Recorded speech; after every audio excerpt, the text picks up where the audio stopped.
Our next story is from the United Kingdom. It seems to be having a crisis of faith, especially those under 40. And no, this is not about their national broadcaster, the BBC, although they have reasons to lose faith in it too, but this is about their religion. From the 2021 census data, it says people under 40 in England and Wales are becoming non-religious. That's the term they've used, non-religious. More people are declaring themselves to be non-religious than being Christian. And this has never happened before. The UK's dominant religion has been Christianity. It has been pushed to the second place now. The first place is the non-religious category. Let me show you the numbers. More than 50% of those in their 20s say they're not religious. 10 years ago, this bracket was 37%. For the last 2 decades, Christianity came out on top as the most followed religion in this country for every single age group, but that has changed now. There are around 9.8 million Christians in the UK, aged under 40, 9.8 million. Another 13.6 million people say that they do not identify with any faith, with any religion. Nearly 3 out of 10 people who identify themselves as Christians are 65 years old or above.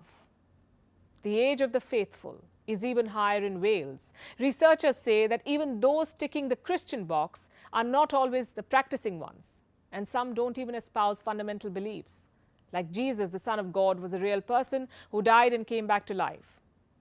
So why do they identify themselves as Christians?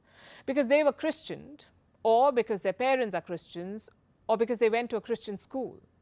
It could be any or all of these reasons. And while the church may be somewhat taken aback by these figures, they don't really come as a surprise.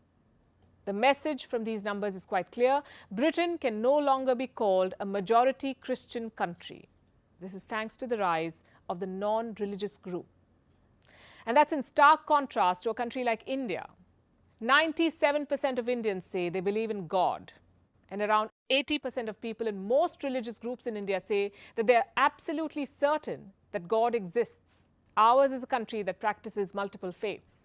In the US, a Christian identity was a very common one, as recently as the early 1990s. Back then, about 90% of adults professed to be Christians. In a Gallup poll last year, 81% of Americans said yes. They said yes when they were asked, "Do you believe in God?" In the 1950s and 60s, this figure was 98%. It's still relatively quite high. In recent years, religious disaffiliation has been snowballing. Migration has a large part to play in that. About 1 million immigrants come to the US every year, and 1 in 7 people in this country was born